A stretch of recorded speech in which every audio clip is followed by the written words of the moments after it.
So welcome back to the Gaming Wisconsinbly podcast. I am here with Dave, and we are doing a remote session today. And we'll be doing this remote for a little bit, and then we'll get back to action in person. But I hope the audio is not too jank. It sounds alright on my end. Apparently sounds good on Dave's end. Yeah. And I hope to God this recording is actually going to work, and we'll get it out there. So today, Dave, you kind of picked the subject for today. So what are we doing? Yeah, so we're talking about the Sega Saturn, which is something that I was more of a PlayStation 1 guy. I didn't dip my toes into the Saturn back in the day, but I have one now. I imported one and got it set up to my OSSC with my SCART cables and everything, and I needed a chance to tuck into it, and there's so many genres you can pick, but a lot of them are represented on the PlayStation as well, right? So I thought, let's go for arcade games. That's actually something the Saturn was pretty well known for. It was one of the first systems that could really do arcade perfect, late stage arcade games. And so I found 4 games that are arcade ports for the Saturn that didn't come out on any other system. So they're Saturn exclusive arcade ports.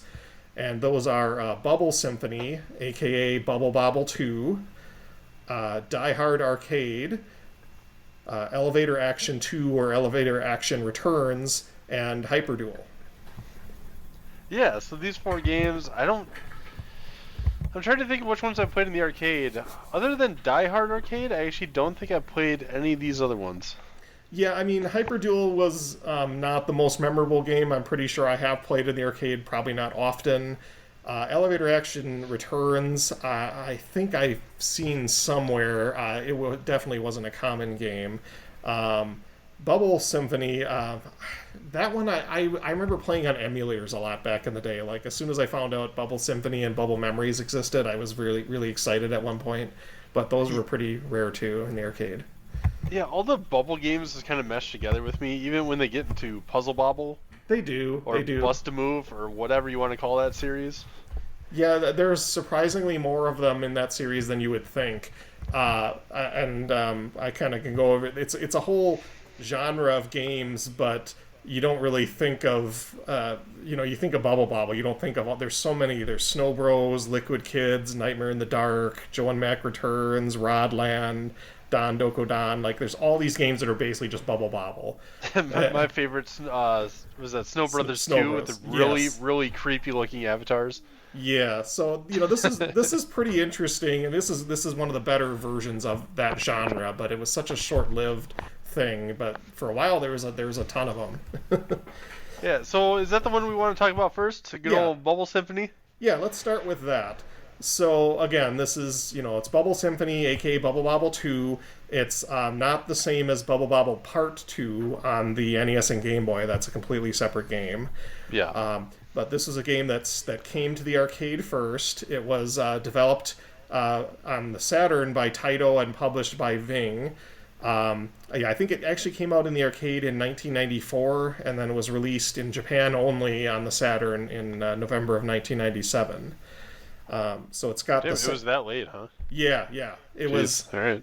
Yeah, so again, these are a lot of these arcade games that turned out so well on the Saturn were very late, early 90s or mid 90s arcade games, but the fact that it could do them so perfectly was pretty impressive. So this is, 2-player simultaneous, just like original Bobble Bobble. The sound is good. It's basically the same as the arcade. It's not my favorite soundtrack. I actually don't like it as much as the original, honestly. Yeah, any of the Bubble Bobble sequels have never actually captured that original sound. Like, yeah. I always remember the NES and the arcade theme.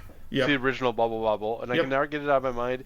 It's a but new as soon as I play yeah. Bubble Symphony, it's just like the most boring soundtrack.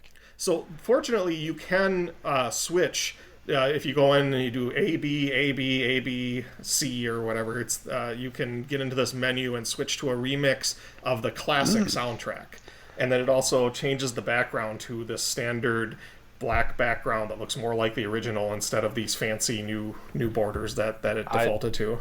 I did not know that. Now I kind of want to go back and try it Yeah, again. it's a little tricky because it's in Japanese, and you can actually go in and convert part of it to actually be in English, but you have to like look up a FAQ on how to get through the menus in Japanese in order to change it.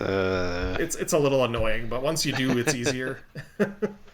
Anyway, the gameplay is basically the same as Bubble Bobble. The graphics, like I said, look just like the arcade, which is obviously a big step up from Bubble Bobble on the NES. Pretty similar to the first arcade game though. It's technically I would say it's slightly better than the versions of Bubble Bobble that you would see on like Title Legends 2, on PS2 or Xbox, due to the upscaling not being as good. They did a great job with the port of this. The animations are much more detailed. There's these cute idle animations. If you do nothing, the little dinos just stand there and do little flips and things. As I said, the game does start out in Japanese, which is kind of annoying, but there is an English toggle in the secret options menu where there's this. Yeah. I detailed it, but if you go to SegaRetro.org or GameFAQs, there's some places where you can find a description on how to do that. You can get up to 99 credits to continue, so more or less unlimited. It's not quite the same as that, but unless you're really messing around, you have enough credits to beat this game. Yeah, I thought it was just unlimited. I just kept going and going until eventually I just kind of got bored, but... Yeah, and the big thing about this game is this is where they started adding little bits and pieces to the franchise. So this game added 4 different characters, Bub, Bob, Kuru, and Koro. And then technically they're the kids of the characters in the original game. There's 2 male bubble dragons and 2 female, and they all have different powered up shots. So if you hold the fire button down and let go, they fire like a group of bubbles in a certain pattern. I didn't even know that. I never tried that. I didn't end up needing it really, but it's a neat thing. They have different spread patterns, and the characters themselves all have different bonuses. Like one of them is faster, one of them has longer range, one of them has faster bubble blowing. So you can, and again, it doesn't really say that clearly unless you switch it to English, and then it's more obvious. But the overall scoring and the fruits and all that other stuff is basically the same as the original game. You get better rewards for popping chains of enemies or for killing them with different special bubbles or power-ups. In some levels, if you blow a bunch of extra bubbles and then end the level, those all turn into fruits that you can get. So it can be worth doing that before you end the level. Most of the candy and power-ups are the same, but as I said, they have the new charge shot, and then they have a new thing where every time you use a credit, you get a free candy and shoes. Or is candy or shoes? I can't remember, but you get a power up each time, so you're not completely garbage every time you restart, and you'll probably restart a lot, honestly, because it's bubble. Oh yeah, bubble. I died constantly, pretty constantly. Yeah, and it's not as bad. I remember the first game was really bad sometimes if you accidentally got the shoes. Like there's certain parts you couldn't get into, and I think they fixed that a little bit, so they're a little more useful. They added a bunch of additional attack bubbles. So the original game had the thunder bubbles, the fire ones, and the water ones. This one added rainbow bubbles, which drop rainbows when they pop, similar to Rainbow Islands. Yeah, they're kind of neat. Yeah, it's like Rainbow Islands. Music bubbles, which send musical notes kind of flying in a wavy pattern. Yep. And tornado bubbles spawn these little mini tornadoes that move quickly in a line. And all of those get used for bosses, and there's a ton of bosses in this game. The original game just had the one boss at the end, the Mega Drunk, right? And yeah, this one's got a boss basically at the end of each little area that you choose to go to. Yeah, it's similar to Snow Bros, where you play like 10 or so levels, and then you get a boss. Yeah. And you get some new power-ups, like there's a potion which turns enemies into weaker ones. There's a scroll which summons a hero character from another Taito game, like Space Invaders, Darius, Arkanoid, Kiki, Kai Kai, New Zealand Story, Liquid Kids, Don Dokodan. It's pretty neat, actually. Like it shows how you get a big invader that pops up and starts zapping things. Yeah, I think I only got a couple of those. I don't remember a whole lot of them during my playthrough. Yeah, and you have the extend bubbles from the previous game, but you also get musical notes for a key. And you ended up needing 4 keys for the good ending, in addition to the magic rod. And the magic rod this is kind of similar to the original game. It's convoluted and not explained. But the magic rod you get from collecting the letters ROD during the hurry up period on certain stages. Where you take too long and then it does hurry up. And the little ghost guy comes after you. Yeah. So during that stage, that's when you can collect those letters, and if you get those three letters in addition to the other things I mentioned, the keys and the magic rod, or if you get the magic rod and the keys, then you get the better ending where it turns the dragons back into humans at the end. So typical Bubble Bobble. Did you actually get the good ending, or did you? No. Did you complete it? I guess is my. I did complete it. Okay. But so the interesting thing though is periodically when you complete a level, like you get it right away at level 1, and then after that it's like after a boss, or every 5 or 10 levels, you get 3 doors and you can choose how to proceed. And so you basically get some replayability because there's Bubble Bobble 1 had like 90, or actually had over 100 levels if you count the extra levels at the end. Yes. So, but this game is similar, but you don't have to go through all of them. This game you only have to go through about 40 or so levels, depending on which route you take, I think. But you can play through it again and pick different routes, and then you get different levels. And they're kind of themed after different Taito games, which is kind of interesting. So you actually fight like enemies from other games as bosses and stuff, which is kind of neat. So it's a Taito-verse, I guess. Yeah, I thought that the whole like, choose your own adventure aspect of the game I thought was pretty damn neat. Yeah. But the problem is like it doesn't really change the game a whole lot for me. No, it's all window dressing. It's neat. Yeah. It makes like you get a different background for like 10 levels, and that's generally about it. Yeah, and it changes the bosses you fight, and the bosses are all does it? Okay. They're basically all the same thing, but you're fighting them with different special bubbles. So sure. Mega Drunk, you fight with the lightning bubbles. Somebody else you'll fight with the tornado or whatever. And some of those bubbles are easier to attack with than others, but it's all just try and avoid all the crap they shoot at you and hit them periodically with the special bubbles. So it's fine. It's like I said, it's the same as Snow Bros or some of the other games that have bosses. Yeah, for some reason I kind of like the Snow Bros aspect a little bit better. Yeah. For some I like being able to go to the top of the stage, kill an enemy, and then just kind of, dump the snowball throughout the entire level and kind of get your power ups that way. Yeah. As far as Bubble Symphony goes, I don't know. Like it's one of those things where I always think that I love Bubble Bobble. Yeah. But I always love Bobble Bobble for about 20 minutes. Yeah, it does wear out its welcome a bit. And this game, like I said, probably the biggest thing this game does is not make you go through 100 levels. Like you can go through a shorter stretch and still complete the game, which I appreciate. Yeah, I actually wondered then how long I was to completing the game, because I was probably like 45 minutes in and I tapped out because I was in a stretch of levels where you had to make those very precise jumps over and over and over, and I'm just like, I don't think I can do this right now. Yeah, I'm losing my mind.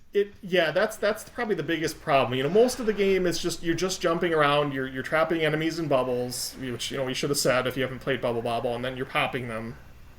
And then some of them, they trap enemies up in, odd parts of the level where you can't just jump to. You actually have to ride on a bubble, which means you have to hold the jump button to bounce on a bubble and then, float upward to get up to that higher area.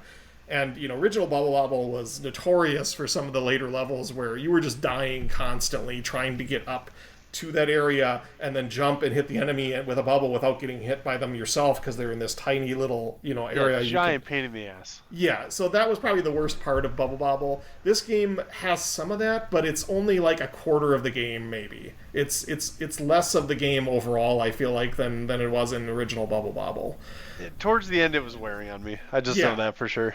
Yeah, so there was about 40, 50 levels I had to get through, and it was getting old for me around the 40s. But fortunately, the game ended not long after that, and again, you have 99 credits, so unless you're really screwing around, you will beat the game as long as you can successfully learn the bubble hopping and stuff, which is probably the only real difficult part. Yeah, it's like the bubble hopping itself isn't so bad, but some of the platforms that the enemies are stuck in are so small. Yes, that it's hard to get. You have to like edge into the very side of the wall just enough where you can shoot a bubble without being close enough to be hit. It's very finicky. It's a freaking disaster sometimes. Like, it is a very irritating game at times. Yep. And then I would say this game does have a super mode like the original does. Or I'm sorry, I might have written that down wrong. I think the original only had the standard mode, right? No, it had a super mode that you can go through. It's been a while since I played it, but it had a super mode you can go through after beating it legitimately, and then it's basically just the whole game, but it changes it out. It makes the enemies harder and stuff. Fuck that. Yeah, actually, I take it. I think I wrote it down wrong. I think this game didn't have the super mode, but it just had the more replayability because you can go through the levels in different orders and stuff. But again, how often are you going to want to play through the whole game again? It's kind of that to me is the least interesting part of the game. By that point, I'm kind of bored with it. Yeah, I'm really glad that franchise took a dip into the Bust-A-Move or Puzzle Bobble version of it, because I think that really breathed a lot more life into that franchise. And I mean, I can sit down and play Bust-A-Move, Puzzle Bobble for hours. But yeah, absolutely. That was the best standard Bubble Bobble type of game goes. I'm good for about maybe 30 minutes. Now, this is a two-player game, and I played. Actually, I think all of these we're doing today are two-player. Yeah. Yeah, I think so. But I just played them alone, which I think really hampered my enjoyment out of all of them. Yeah, I would say I would play this game again, but mainly with two players, because even just trying to get through all the different levels is a little tedious. I mean, it does have some replay value, but you have to have a tolerance for the style of gameplay. Personally, I would say the difficulty is still a bit uneven, so it loses some points for that. It goes from too easy early on to just dying constantly later on, and that it doesn't, train you how to get from one to the other. Again, I'm not terribly thrilled by the new music. I would say if you get sick of this style of game, you could knock it down by an entire point. But, yeah. For this style of game, I would say if you actually like this style of game, me personally, I would actually consider it one of the best games of this style, honestly, just because the variety, the power-ups, everything else, like it does everything the other games of the style does, but a little more. I would almost say just of this style of game, it's honestly a 4.5. But again, if you get sick of the style game, then it's more of a 3.5. That's exactly what I was thinking. It was a 3.5. Yeah, it's a much more fun two-player experience as a one-player experience. You have to have a lot of patience. Yeah. And I am not a very patient gamer. Well, okay, so like I love me some RPGs. I can sit down for 10 hours and play RPG, no problem. Right. But that's constantly moving forward. Your mind is always reading or doing something new or trying to figure out new abilities. Yep. But the mind-numbing action of Puzzle Bob or Bust-A-Move, whatever the hell, Bubble Symphony. Bubble. My bad. Yes, Bubble Symphony. Bubble Bobble type of gameplay. Yeah. Unless it has that music, the original theme, I'm just not super into it. Yeah. Even though I love the cutesy art, I love the characters, I like the style of gameplay. I prefer the more Snow Brothers type of it, though. Yeah, this game I feel like is more like Snow Bros, but again, it's a little. Yeah, the bubble jumping thing is not my favorite mechanic in these games. So even though you can just hold down the jump button and just easily jump on them, but like I don't know, you kind of have to play it for yourself and see if you like it. Yeah, I mean most of these games you can die like constantly all the time until you get good at dodging enemy attacks and stuff. So it's a thing, but it can get a little monotonous. Well, thank God they give you 99 continues or whatever, so... Yeah, and so interesting, again, this was Bubble Bobble 2. There was a Bubble Bobble 3, which is Bubble Memories, which adds a few additional things, but that one didn't get any home port. That was purely an arcade game. Okay. I might have played that like at your place on the Mister, but I don't remember it. Yeah, it's kind of fun, but it's basically the same as this. Yeah. All right, well that's Bubble Symphony. Like I said, it's good. It's not bad. It's just very monotonous. It's a perfect arcade port. Yeah. I mean, it's an arcade game, straight and simple. It's a quarter sucker once you get to the later levels. So. Yep. Yep. What game do you want to talk about next? Yeah. So next, let's talk about Die Hard Arcade. All right. Which is published as Dynamite Decca in Japan because they only had the Die Hard license in the U.S. market. So this is it's based on. It didn't seem to be based on a specific movie of the Die Hard franchise, but just kind of a pastiche of them. It's I never quite understood that myself because it came out. When was the original Die Hard? Is that mid '90s or later '90s? I forget. Remember. Yeah, it's you have you're constantly watching in the arcade. You're constantly watching the attract screen, and you always see like the bad guy sitting at the desk talking on the phone, and the little girl hiding in his desk, and the John McClane stand up, getting progressively his clothing progressively more messed up, and it's a Die Hard game, but it's definitely not a specific movie. It's just, I think he's barefoot by the end too, just like in the movie. He is. But the game itself is a 3D beat 'em up, so it's your typical Double Dragon style game, except you're moving around in a 3D plane, and you get a lot of different moves and such. It was both developed and published by Sega. It came out in both regions in July of '96. It's 2-player simultaneous. The music, I think, is one thing it loses out on a bit. I wasn't aware it even had music, and I played this game so many times. Well, and that's the problem, because it has bits of music, but then they cut off so suddenly. Some of these little sections are so short, and so the music just barely gets a chance to get going before you beat all the enemies, and it cuts off, and then you're to the next. It's like these little vignettes, and it's just constantly cutting between them. Speaking of which, so I think we both played this we have those modes installed, MODE. Yes. Installed in our Saturn, so basically it's software emulation on original hardware. Yep. But did your music ever just straight up cut out and just Yes. turn into random beeps in this game? Yes. That's apparently.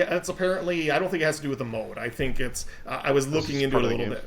People were saying that that's a bit of a problem from the.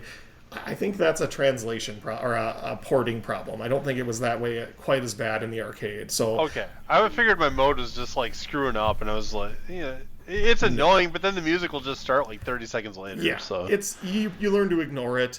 Okay. The speech clips are fun. They're kind of nostalgic and amusing. I remember hearing them in the arcade. Barely all the understand time. them. You could. Some old guy going rah, rah, rah, rah, rah, rah, the president's rah, rah, daughter. rah, rah. Yes. It's what is happening? But Yeah. it was that way in the arcade too, because this is one of those games where this particular unit, Die Hard Arcade, was almost in every single arcade around here back in the day. Yeah, it was super bowling popular. alleys, Aladdin's Castle, wherever you could find arcade machines, Die Hard was there. I remember this being one of those that just ate quarters nobody's. I think it was more expensive than a quarter per play when it first came out. Even it might have been 50 to start and a quarter to continue. It might have been one of those things, but yeah. I remember I'd go down there with $5, and I can't remember if I've ever beaten this. I'm sure I have with some buddies before. We just go down there with $5-10 a pop, and you just keep feeding just grind through it. But I always kind of loved this game. I don't know why, because it's not necessarily great. It's not anything special. It is but fun. It's fun. It is fun. So I will say one thing that's less fun about this version of the game is because you do have very, very limited credits. But there is a way around that because they bundled it with Deep Scan, which is an old Sega game from the arcade. And if you play Deep Scan, you can actually build up credits for Die Hard. How many credits do you think can you go up to? Is it capped at 9 or does it go higher? You start out with 4, and I ended up building up. How much was it? I ended up building up 20 credits. Damn it! That's about how much I needed to beat the game. You could definitely do it with less once you get good, but there's a lot of things where you have to just learn how not to waste lives, basically. But now my problem was I tried to play through this again this morning. Yeah. I played it weeks and weeks ago. Yeah. But I played it originally with the standard 4 credits, and I died a quarter of the way through the game. Yep. And then I played it this time. I went through the deep scan mode, and I got up to 9 credits. And I thought it capped up at 9. Nope. I figured it's it didn't go any higher. So all right, screw it. I'll just start the game. I got all the way to the end boss on my last credit. And then Yeah. His stupid extending boardroom office table shit. Oh, he's the worst. He just I think I burned through a good 5 credits just on him or so. Yeah, he's pretty nuts. But yeah, so you can play a bunch of Deep Scab, which to me is nostalgic. That's a game. Well, technically, there was the Depth Charge is the one I played in the arcade, which is the same thing but not in color. And I've probably played something like that too. Yeah, it was a nostalgic game because you're a little ship on the top, you're dropping little depth charges and trying to hit submarines. It's neat, it's a neat little diversion, but it's a little annoying that you have to do it to build up the credits. But it's a neat little Easter egg, so whatever. My problem is when I saw that, I was getting like Jaws on NES flashbacks for a minute. Yeah. I don't know why, but it just reminded me of it. But back to Die Hard. So you build up your credits, you get in, you play the game. The game kind of plays, as I said, like a set of quick little vignettes in various rooms, and they're kind of strung together by these quick time events, which let you avoid fights or damage if you hit the right button. So you either hit punch or kick or jump.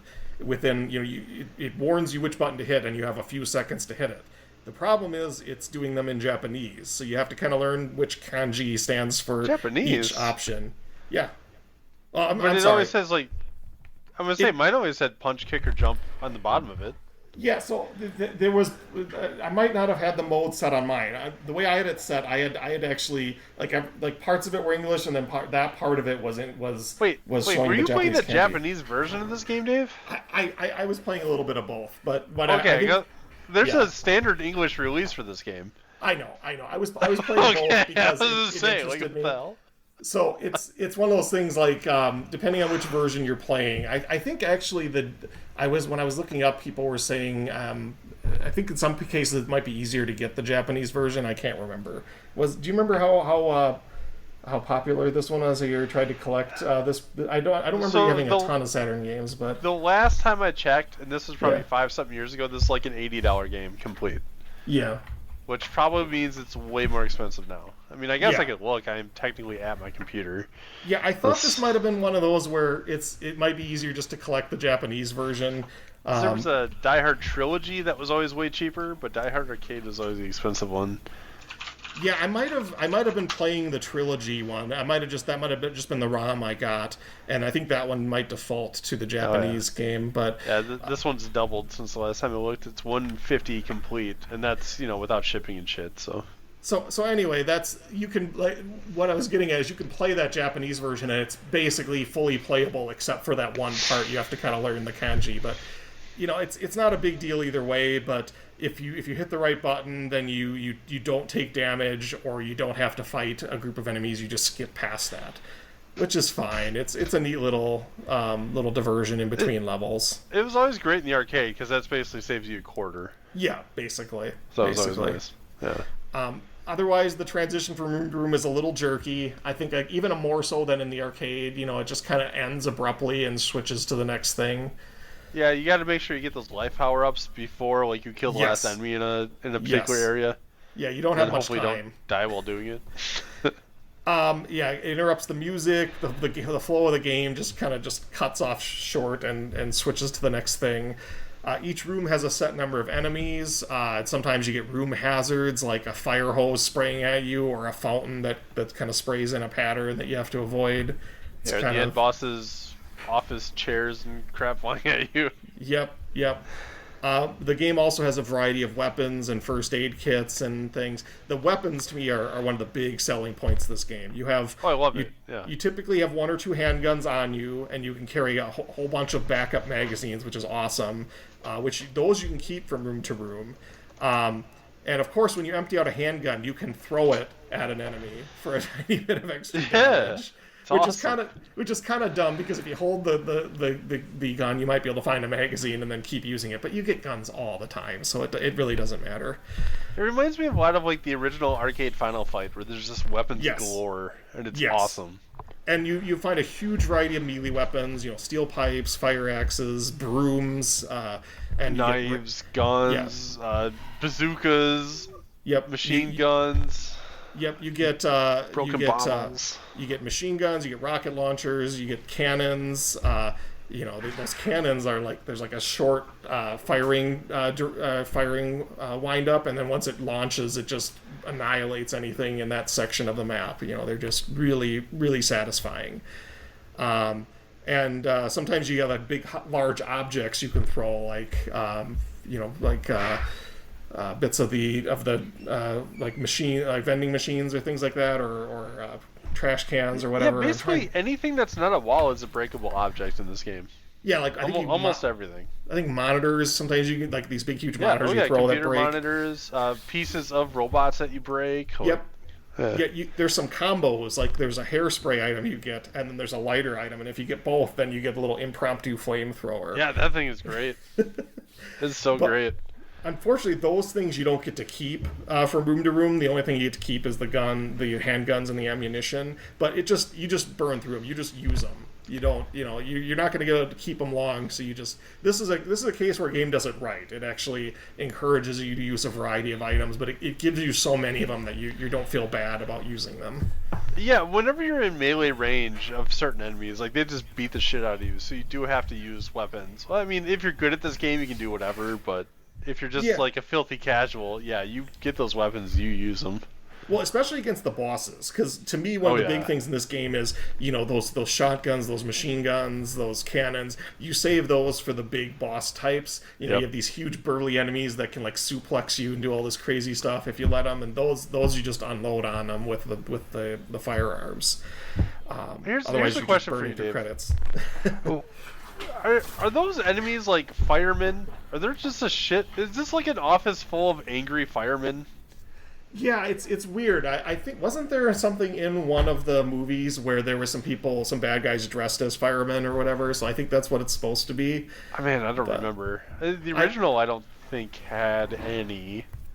It's just John McClane versus like nameless henchmen. And I just remember it's one of those tropes that like I remember I played RPGs with people that were set in that sort of thing, and you'd always have a group of firemen that would show up, and sometimes they would be the bad guys look dressed as firemen, and so you had to be careful. It's a trope. It's silly. I know in Earthbound you have to defeat a police station full of policemen. Right. Yeah. But the other thing about this game, though, is the combat system is actually really deep. Like, there's a ton of combo moves, there's jump kicks, back punches, a bunch of grappling moves. You can arrest enemies. If you get them in the right position, you hit a certain combo, and you put them to the ground and handcuff them, and then it immediately kills them, basically. I've not hit that one. Yeah, you have to, I think you grapple them from behind or whatever, and then you hit the right button, and then you arrest them. I German suplexed somebody this morning. That was wonderful. Absolutely wonderful. It's a shame because like the early game is super fun because you just do all that. Later game you start finding all these enemies that you can't use a lot of that stuff against effectively, and then you have to kind of lean more on the weapons. I found. Yeah, for sure. Did you think this gameplay reminded you kind of of Virtual Fighter? Yes, I mean the early janky 3D. Yeah, the punches and kicks, they all feel just like a Virtual Fighter game. It makes sense. I mean, that's a Sega thing too. Same developer, isn't it? Yeah, I think so. It might have been the same group actually that did a lot of that. So yeah, I mean, this is a game I would play again any day of the week, especially with 2 players. I would still slightly prefer the arcade version. There's like I said, a few minor glitches, but the music this version being is a very huge one. Close. Yeah, but this version is nearly arcade perfect. It's absolutely playable. One thing I wish I would have seen in this release, though, is a little bit, like, maybe a secondary mode, or, like, we're going to be talking about, was that Hybrid Duel, where it has kind of, like, its own mode. Yes. That they made specifically for Saturn to kind of, like, enhance the gameplay a little bit. Like, this is kind of a short game. It's only 30 minutes long, maybe? Super short. Yeah. Yeah, 2-player, probably way shorter. So you're talking about a game that, sure, back in the day, maybe this cost you $60, $70. Now it costs you $150, but like at most you're going to get about 30 minutes of gameplay out of it. Yeah, and it's it's one of those games that was designed to eat tokens. They didn't change that on the Saturn. You can there's those robots that shoot laser beams and they just keep hitting you over and over again if you don't destroy them with a gun. Yeah, so not a very deep game, but for the short amount of time that you're playing it, it's very fun, pretty addictive, and it has maybe John McClane, maybe not John McClane in it. You don't really Yeah, know, yeah. but It kind of depends on whether you're playing the U.S. or the Japanese version. it looks like him. I'm Yeah, just gonna pretend basically. it is. It's Bruce Willis. It's all Yeah. good. Yeah, I think it's an easy 4 out of 5. Probably 5 out of 5 if they smoothed out some of the minor glitches and such. But Yeah, for me, easy 4 to 4.5. yeah, This is fun, quick, and addictive. Like you're not yep, gonna not like the game, but yep, you'll be probably disappointed in the amount of content that's in it. So yeah. It's a quick play. That's about it. yeah, for sure. So All next we got right, which Elevator one? Action 2 or Elevator Action Returns. Yeah. So who made this game? When did it get released? Yeah, so this one was developed by Taito as well, published also by Ving. This one came out in Japan only in February of 1997, and it's another two-player simultaneous game. So to me, a big thing here is the music and the sound effects were a huge step up from Elevator Action 1. I mean, Elevator Action 1 was a much earlier arcade game, right? I still don't think I've ever played that because that was out on the NES, I know, and Yeah, probably the arcade, right? yeah, that's a game I that's one of those games I'll just sit down and play just for the fun of it. It's a very silly, very very basic game, but it's still just fun. This game takes that, but it ups the tone, so it's kind of like between a spy movie and like a paramilitary action thriller. And music goes from like action movie music to like smooth elevator music, Yeah, which to is like kind of chill, neat. calm, kind of like a spy, Yeah. like a James Bondy kind of feel to it Yes. at some points. So like, what do you consider the gameplay here? Because it is kind of weird. It's like a mix of Contra with like It's a lot puzzly like platforming, sort of. yeah, it's a lot like something like it's a little. I wouldn't even say Contra because your gun. I mean, you are Ish. doing some shooting, but Maybe. it's much more like a puzzly kind of thing. You're going through this maze and you're trying to find all the bombs in the certain amount of time, basically. But there are sections of it that are, there's sections that are very similar to Elevator Action, but then you have other sections that are much more like Rolling Thunder, right? I don't know if you're familiar with that one. I haven't sat down and played it in a long time. Yeah, so it's similar to that. This game you get to pick from 3 different characters with varied stats, which is kind of neat. The big dude is more about melee damage, and he's kind of slow, so he's by far the worst. But I think Yeah, I didn't like him at all. I think you get more points from beating enemies in melee. So if you want to play in hard mode and get more points, he's the guy to pick. I mostly picked the lady because she was. I think she's the best with firepower, and I think the other dude is the fastest. So they're both pretty good, I think. I liked picking the dude. He just seemed like Yeah. to have the stronger attacks, and he's pretty quick. The Yeah, chick was okay, but I don't know. Like Yeah. she just seemed very weak at points. Yeah, I think the other dude might have had better up close. I think she might have the worst up close attacks, and I forget one of them. Out of the 2 of them, one of them had better speed, and the other had better firepower. Yeah, there's and, like your big bulky guy. He just kind of sucked Yeah. ass. Yeah, Not worth using. And I think they all have different guns too that do different amounts of they do, damage. and they So, have different like grenades and stuff. Yes. Yeah, that's why I liked just the standard guy because he just seemed probably the best at most things. The woman, her little her weak gun makes some areas kind of difficult to get through. Sure. And of course, sure. yeah, the big guy can just one shot anything, but my God, does he not move? So Yeah. what's the yeah, point? which is problematic. Yeah. Yeah. So, and the- this air, yeah, go on. Sorry. Oh, sorry. So this game, like I said, level 1 is basically Elevator Action 1.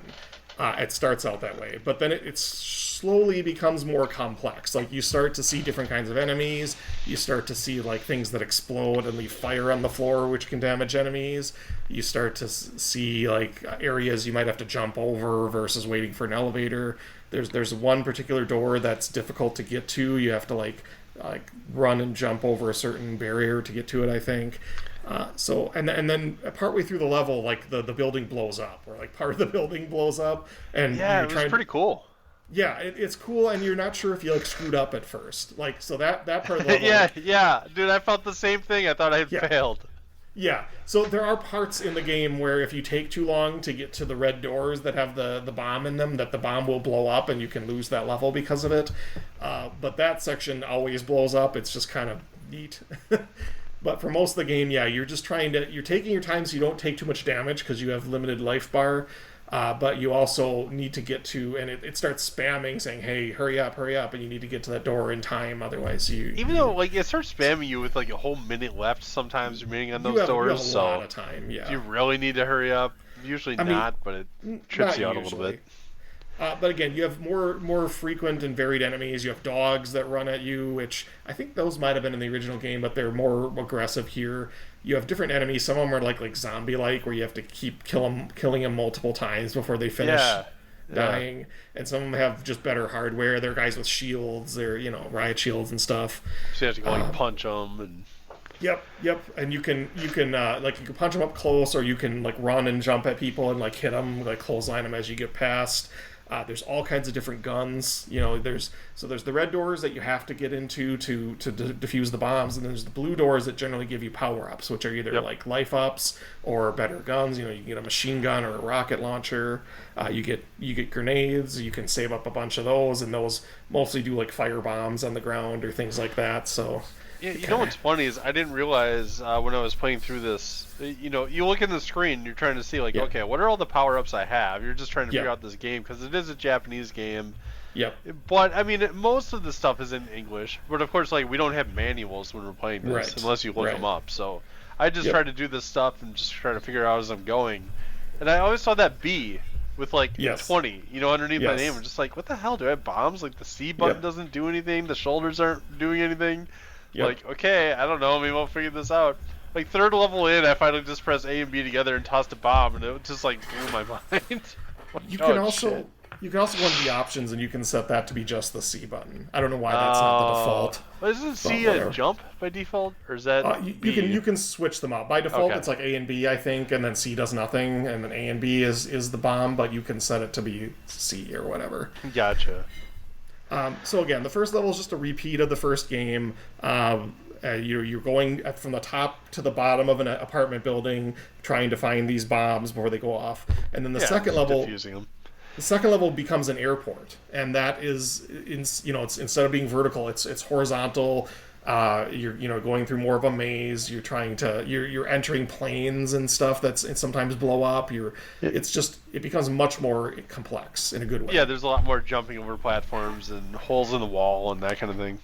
That's where it starts to become more like Rolling Thunder. And then the third and later levels are kind of a hybrid of both. They tend to be, more horizontal and vertical. Yeah. Sometimes you have a stretch where you have to sit down a long elevator going from one section to another, and then you have another horizontal area. You're going through a construction site and a sewer system and an oil rig. It's only 6 levels in total, but I struggled to get through all of them in the limited credits you got. I think I got to the last level, and that was about it. Did you? Because I only played this a couple times, and I think I got past level 3. My biggest problem, and this isn't even a problem with the game. This is just a problem with my gameplay. Is once you get to those areas with the flying enemies. Yes. They just come in giant hordes and they do not stop. I do not know how to dodge those bullets. Yeah, so for me, that's when I heavily use the grenades. Like, you always gotta have grenades burning on a section of the map so that they automatically die as they fly onto the screen. And that was my problem is I didn't even know I could use grenades until after that area. Then I'm like, oh my god, what am I doing? Yeah, so there's sections of the map where you're just stuck waiting while you're fighting through a horde of enemies like that, which is kind of neat. It's one-hit death too, so you don't get a good chance to stick around. Yeah, I mean, and so there's different ways you can die. You can take bits of damage. I think you have 2 or 3 lives on each credit, and you only have like 3 credits. Yeah, you don't get a whole lot. But you can automatically die, like if you get caught under an elevator, which I don't know if you ever had that happen to you or to an enemy. Yeah, once or twice. That was something that they brought over from the first game, and it's pretty gruesome. And you can actually turn the blood realism up or down, and it makes it like more blood splashing out depending on which you set. It's kind of neat. But yeah, you don't have a lot of life, and you have to be real careful. You can burn through a lot of it very quickly if you're just screwing around. So you end up having to really take your time, and you have those robots that drop from the ceiling. You have to stop and hit them before they rush at you. There's just a lot of things you have to be careful about. Yeah, very good game. I actually kind of loved this. Trying to think if there's anything else I wanted to really chat about with the gameplay here. I just know it was like it's really hard to jump over like bullets from other enemies. Like the timing Yes. is very difficult. Yep. Otherwise, It's yeah, a the only other thing I had to talk about, like, I liked that they had a lot of environmental variables in the game. yes. Like, you could shoot Yes. electrical panels and turn off the lights. The enemies, like, wouldn't shoot back at you for a few seconds. Yeah, you could go use the elevators to like go up just enough to shoot them and then duck back down. Yeah, or go up to a platform to toss a grenade and go back Yep. down. And Yep. yeah, there's a bunch of, like, oil barrels that you can shoot to, kill groups of enemies.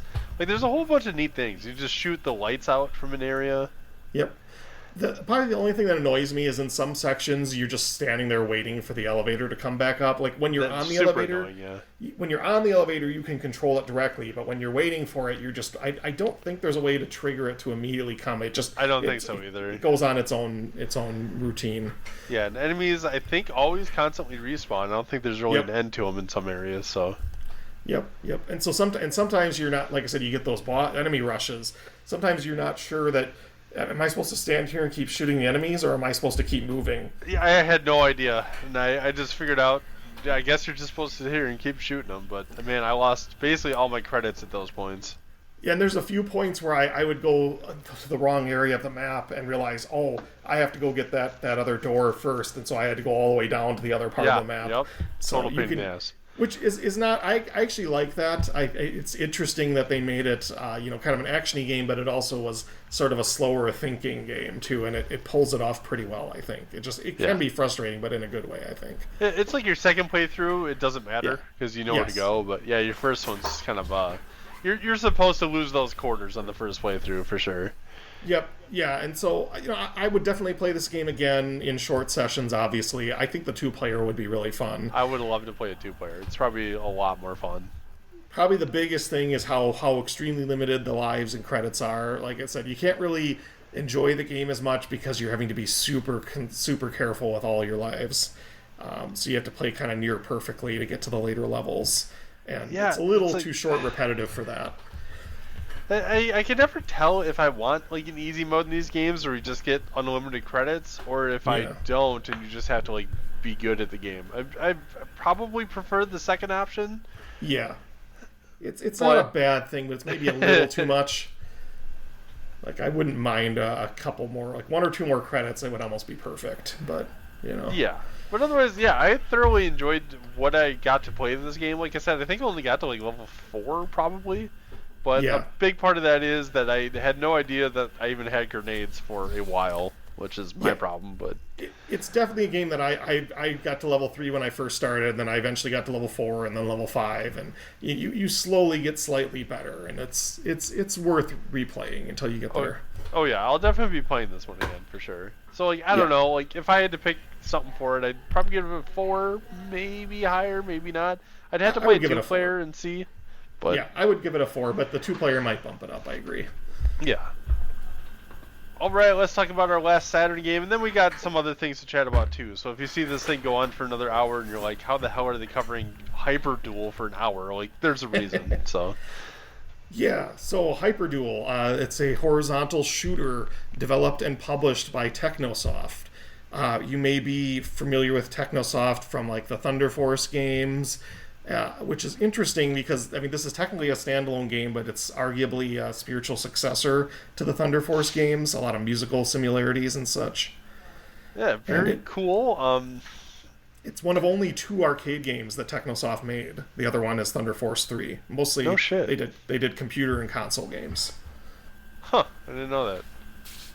So yeah, this game I've never played it in the arcade. Yeah, I don't know if you have. I think so. I definitely Maybe have played it like Galloping Galloping Ghost or something. Ghost. Yeah, definitely there, but Yeah, so here's my thing with shoot 'em ups is I always like them, but I'm Yeah. terrible at them. Utterly Yes. dog shit terrible at shoot 'em ups. and this is a bit of a bullet hell. Like this is like a proto bullet hell. It is, and this is where like my problem is too is the bullets from the enemies kind of match your bullets in a way too, and they go right through them. So I'm one of those guys where I cannot always tell when enemies are shooting bullets. So I'll Yes. just not see them and just die constantly, and it doesn't really piss me off, but it does irk me. Yeah, and this game actually has 2 modes. This is what you were talking about earlier. This game has Yeah. It has an original arcade mode, and it has a Saturn mode with improved graphics and theoretically improved music. Although personally, I I did preferred like the the music better in original. the Saturn mode. I did. I kind of like the arcade mode better, but I actually have the arcade mode soundtrack on my phone. Like I like it Okay, that okay. much. So you're used to it. It's nostalgic. I really like it. Gotcha. I'm But gonna say, as a person who has never listened to either soundtrack, I would yeah, prefer the Saturn one. they're both good. But so what I was gonna say too is that not only is there a difference in the sound, but there's a difference in the graphics, and it's the Saturn graphics are definitely better, but they're also busier. I think it's harder It to is tell harder to see what's stuff, gonna yeah. kill you. Yeah, For sure. yeah, it's a little cleaner in the original arcade. They did change the sprite for some enemies, like the enemies. I don't even know if they're technically enemies, but the ones that drop the power-ups that you get, they are a different Yeah. sprite than the arcade Yep. mode. I don't know why. I don't know why it matters, but whatever. Yeah, and there's a few other minor differences. Like the Saturn mode has a option where you can hold down the button to lock in your angle of attack in mech mode. And I think I think you can do something similar to that with one of the mechs, but not all of them. I think it gives you that option to all of them in the Saturn mode. Yeah, so you can choose one of three characters. They're all different enough. I guess they all have a different standard weapon, and they all have a different mech. So you change modes of these characters by pressing A or B. A Yeah. is your standard horizontal shooter mode. B is like you turn into a mech that has a bigger sprite but does a better attack. Yeah, and one thing that's nice about that is instead of a button to switch, the button switches you and immediately starts shooting. Yeah. So you're not, which is so much more intuitive. It is. It felt really good. The problem is like that bigger sprite gets you murdered in this Ooh. bullet hell of a game. At least Yes. for me, like I could not. I basically tried to avoid the mechs unless it was on a boss fight, because then you Yeah. can dish out a little bit more damage. But Yeah, that's what I used it for. Yeah, absolutely. yeah, so like it's really cool. It's a great looking game.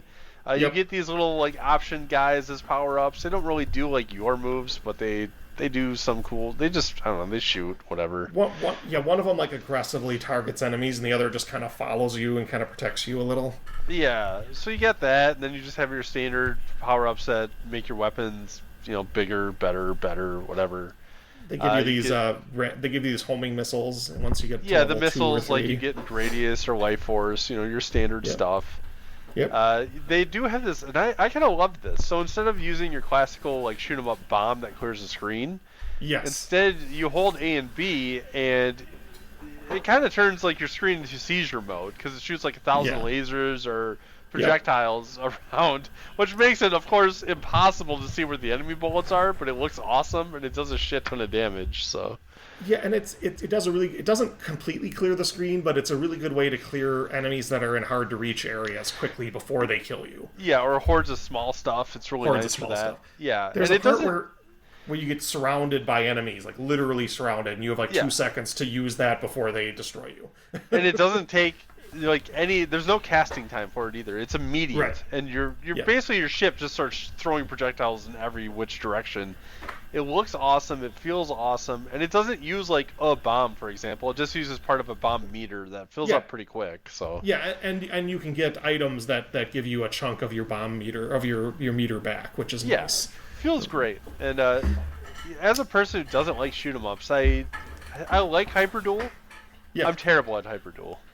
Yeah, it's I struggled a bit. There's a few tricks like I noticed. I think that move you mentioned where you push both buttons. I think which button you push first might affect which mode it does. Like Is it really? like when I was playing the red mech with the female pilot, the standard move is a thing that just like does like a clock thing, like where it's just firing lasers in like a clock pattern that, Sure. around you.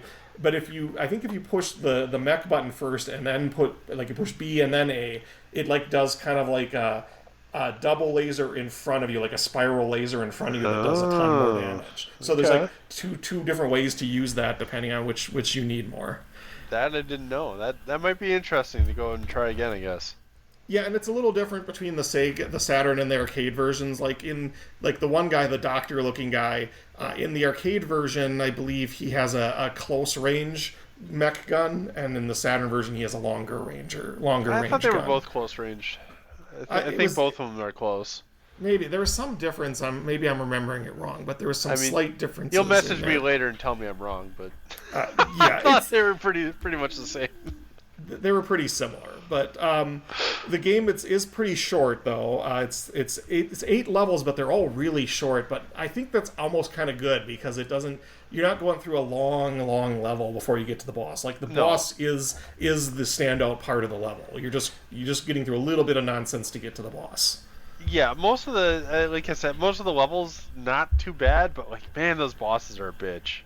Yeah, and they have interesting attack patterns. Like some of them, like one is like this huge mech who like does like he does a thing where he shoots out a projectile that explodes and then showers you with little things you need to destroy with your super gun. Yeah. And then he'll like lob different patterns of other bombs at you that you just have to avoid. And then he does another thing where he's just opening up on you with an full auto gun, and you just need to get on the other side of the screen quickly. Yeah, and some of these characters don't really give you like a good animation heads up to some of the projectiles that they're throwing. Like there are some enemies that'll just all of a sudden shoot a laser right in your face, and you had no idea it was coming unless you played through that level before. So I will say these levels are mostly pretty gorgeous. You know, like you have levels where you're in space and you're seeing other ships like in the distance behind you that you can't interact with, but they're there. And there's a level where you're like re-entering orbit, and so you've got this like little halo of fire underneath you and stuff, and you're like shooting these drop ships that are also trying to enter orbit, and you're trying to kill as many of them as you can. It's just really neat effects. Yeah, it's an incredibly detailed game. Looks great, sounds great. It plays great. Yeah. I just wish I was good at bullet hell shoot 'em ups. I mean, I'm so bad. You can if you I don't know if you noticed, you can in the options you can give yourself as many as 5 lives and 5 continues. I had no idea. Damn it. Which is good because with all of that I could get all the way to the end level after some practice. I could probably beat it with a little bit of practice because I was definitely wasting lives in some places. Yeah, I think I only got it like so far to the end of level 3, but yeah, like I said, I'm horrible at these games. I enjoy them. I'm just suck at these. Yeah, just set it to easy mode. Crank up the lives and the continues just to see. There's an easy mode? There is an easy mode. Yes. Damn it. Yeah. Damn it. With easy mode and with 5 lives of 5 continues, I was barely able to get to the final level without with a little bit of screwing up. I could definitely do better if I practiced it enough. Well, I wish I would have probably looked through those menus a little bit. Was the menus in Japanese or are they in English? I think this one was in English, or it's one of those where it translates it depending on what you have your Saturn set to. Okay, then I'm really screwed up then. My bad. But anyway, I mean, this is a game I would definitely play again in short stretches. I think it loses points because it's again a bit short and it's maybe overly hard to compensate. Not too bad, but maybe a little. I do like the weapon system, but I wish that you had more choices instead of just having each ship have a designated gun. Yeah, each ship just has basically a power of 1 to 3 or whatever it is. Yeah, or 1 to 3, 1 to 5, I forget. Yeah, but and again, it's like I said, it's kind of a proto bullet hell, so it's really hard to tell sometimes what's dangerous and what's not, and your primary goal is just constantly looking out for what's going to kill you. Yeah, I'm not a patient man with these type of games. Yeah, and so again, you might give it a higher rating if you were a huge shoot 'em up fan. Personally, I give it a 3.5 out of 5. That's probably just being not a huge shooter fan, but yeah, you might feel the same. Yeah, I don't know. I give it somewhere between that and a 4. But again, I don't know what a great bullet hell is or what a shitty bullet hell is. Yeah. So if somebody is listening to this and they're like, okay, we don't know what the hell you're talking about. Yeah. Recommend some to me. Recommend me a great one, recommend me a terrible one, and then I can try to base my opinion around them, And again, I don't think this is considered a true bullet hell. I would consider it an early one. It certainly feels like it. It feels like an early one. Yeah. Yeah, I was at the second boss fight. It just starts shitting out bullets, and I'm like, okay, this is getting a little bullet helly for me. Yeah, so I kind of it lost points a little to that, which probably isn't fair because some people really like bullet hells. Yeah. And it also lost points a little bit because of the lack of options. Again, if you had more options, I always the gold standard is like Life Force or Gradius or something like that. Where right, but that's like NES. Well, even in the arcade, same thing. I'm used to a lot of the, like Raiden. You have like 3 different main guns that you can pick from depending on which power ups you get. Yeah, So I was always a fan of Raiden. I'm yeah, not very good at it, but I like it a lot. yeah. I maybe it's just my bias, but I prefer shooters to give you options in during gameplay. This one gives you the options at the beginning of the game only, which is fine, but I just don't prefer that. Yeah. So yeah, I don't know. That's Hyperduel, and I think that's all these Saturn games that we're going to cover today. So it's Hyperduel, Elevator Action, Die Hard Arcade, Bubble Symphony. I like them all. I think they were fine. I'm not like dead set on any of these. If I were to own one, I would say probably Die Hard Arcade. But again, Yeah, 150 for 30 minutes of action, not super into. Yeah, there's a few other honorable mentions I had that I didn't put into this list for a couple of reasons. There are some great Daytona USA games, especially Championship Circuit Edition, I think is the better one. There's the Dungeons and Dragons collection, which is awesome, except it's really hard to play because of all the text being in Japanese. So when you like, there's like the shops are hard to do when you're trying to pick which route to take. The game is playable, but it's just annoying. You'd have to know a few of your options. Yeah, there's the Magical Night Dreams game, Cotton 2 or Cotton Boomerang. I think they have both on this system. They have Radiant Silvergun. You have a Sega Rally Championship, and you have Virtual On. There's a lot of really, really good original arcade games that came over to the Saturn. Is Virtual Fighter on the Saturn too? It has to be, right? Yeah. Oh yeah. Yeah. Okay. And that's there's a ton of non-exclusive games that were on the Saturn, but were also on the PS2 or whatever. So there's a huge list of you have the Capcom Generations games and the Sega Ages games, and at some point I'm going to have to sit down and play through like the Castlevania Symphony of the Night or Mega Man X3 on Saturn. Yeah, and there's an interesting hacked version of the Symphony of the Night where it fixes, it makes more use of the memory cart. So it fixes some of the issues in the original game, and I think it might be a translation as well.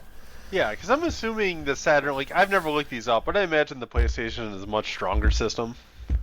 Well, it's a little different. Like, it's this. I think the Saturn is possibly stronger with 2D games, and the PS1 is definitely stronger with 3D games. And the Saturn, it definitely has some improvements if you put in that memory cart, but a lot of games don't use it by default.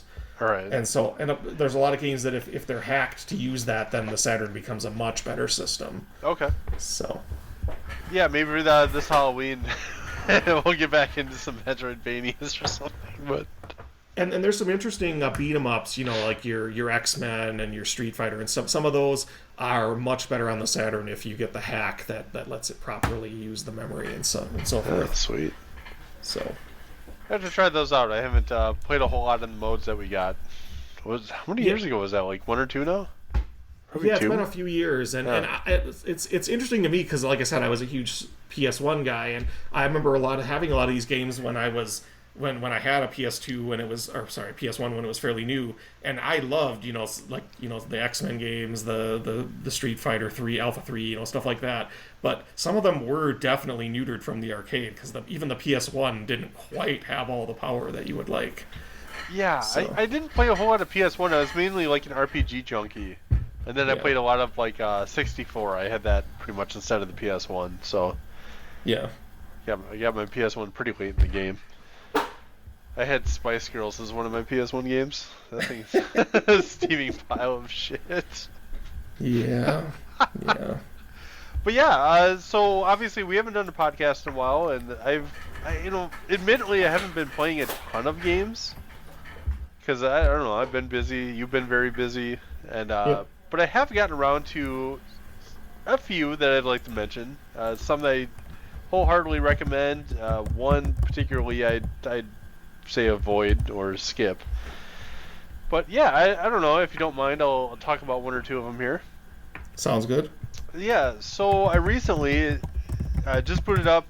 So my wife is a giant PlayStation 5 fan. She's got, she's huge into Call of Duty or whatnot, but every now and then I'll peruse the old PlayStation Store to see what's free on there with the service that you pay for. I guess, I don't know if you call it free, but whatever. But they have a ton of old games on there from the PSP, PS1, PS2 era, and I had no idea. I thought it was just going to be like your $5 PS4 game, bullshit that you'd find anywhere.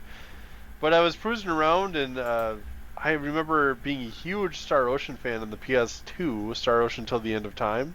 If Mm-hmm. you've never played it, Dave, it's an awesome game. I would wholeheartedly recommend it. I believe I have that for PS2, and I don't know if I ever played it past the early part of the game. It I is don't know why. awesome. Like if you're into like space exploration, kind of like Star Trek-y type of stuff, it is Yeah. going to be right up your alley. It gets very deep into the story. The gameplay is very fluid. It takes a little bit to get used to it, especially the level up system, because you have to spend points to really level up your characters. And if you don't Mhm. realize that early on, like you end up really like killing yourself for a while. But yeah, so anyway, I played Star Ocean Destination R, just rolls off the tongue. I guess it's Yeah. a PSP title originally, and I think they just remade it for the Nintendo Switch like a year or two ago. Maybe, I don't know. Actually, I want to say it was 2019. Hmm. But yeah, it's a solid RPG experience. It's more like 2D than 3D, but it still plays or still takes action on a 3D fighting plane when you get Sure. into your random battles. Yep. It doesn't play as well as like Star Ocean on the PS2. The battle is not as fluid, but it's a very, I guess, easy Star Ocean game up until like the very last hidden dungeon of the game, which is beyond impossible. Hmm. But yeah, there's a ton of secret characters. There's probably like 12 characters in the game, but you can only have 7 people in the game in your party at any given point, and you can't like get rid of anyone to add anyone. So you really have to know, like before you even start the game, who you might want to recruit on a particular sense. playthrough. And they're very easy to recruit or miss characters. Like you can just accept the first 4 characters that want to join your party, and then you're just stuck with them for the entire game. Oh, And you some can't of them, switch them out? nope. Some of Wow. them suck ass. So like you really have Fun. to be careful, or you have to play through it a second time. Sure, sure. Some of the characters are much better than the others. Like they have better endgame weapons or items. Some of them are gimped, where you can only put like one accessory on them because they always have a permanent accessory on them that doesn't do anything. Huh. So you have to be really careful. Yeah. The game itself, again, very easy. It's a very generic, standard RPG story. It's a very generic Star Ocean story. So if you ever know Star Ocean, it's kind of like a Star Trek-y thing, where like you'll be playing a character on a random planet that's not very advanced, and then all of a sudden, like some advanced ship crashes on your planet, and this character, the Stone Age character, is kind of thrust into like a high-tech story. That's kind of what the Star Ocean games are. I love this game, other than the fact that the crafting system and the leveling system is so beyond confusing. You absolutely have to have a guide in order to craft any endgame gear. And if you don't craft the endgame gear, you can't get past like the first level of the secret dungeon at the end of the game. So just know that before you get into this, get a guide. Otherwise, I kind of liked it. I didn't love it. It's a solid like 3.5 out of 5-star game. I think some people are super into it. If the Switch remake adds more to it, I could definitely understand getting it, but I don't think I'll go back and play through it again. What about you, Good Dave? enough. Have any other games that you've been playing? Yeah, I mentioned to you earlier that I've been playing. I've been on a bit of a Zelda kick again. Starting to play the first 3 to begin with in preparation for playing. The N64 version on the original hardware that I got from you all What's the the way third one you through. played?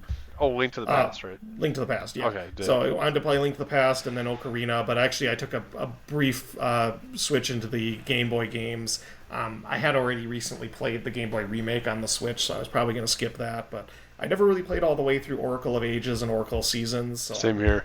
going through those again. But one thing that was interesting to me is I was following the work of a hacker named Infidelity, who has come out with some neat NES to SNES ports. So he's taking games like Mega Man 2, Zelda 1, DuckTales, and ported them to the SNES. So I can boot them up on my analog Super NT and play them. It plays just exactly like the NES game.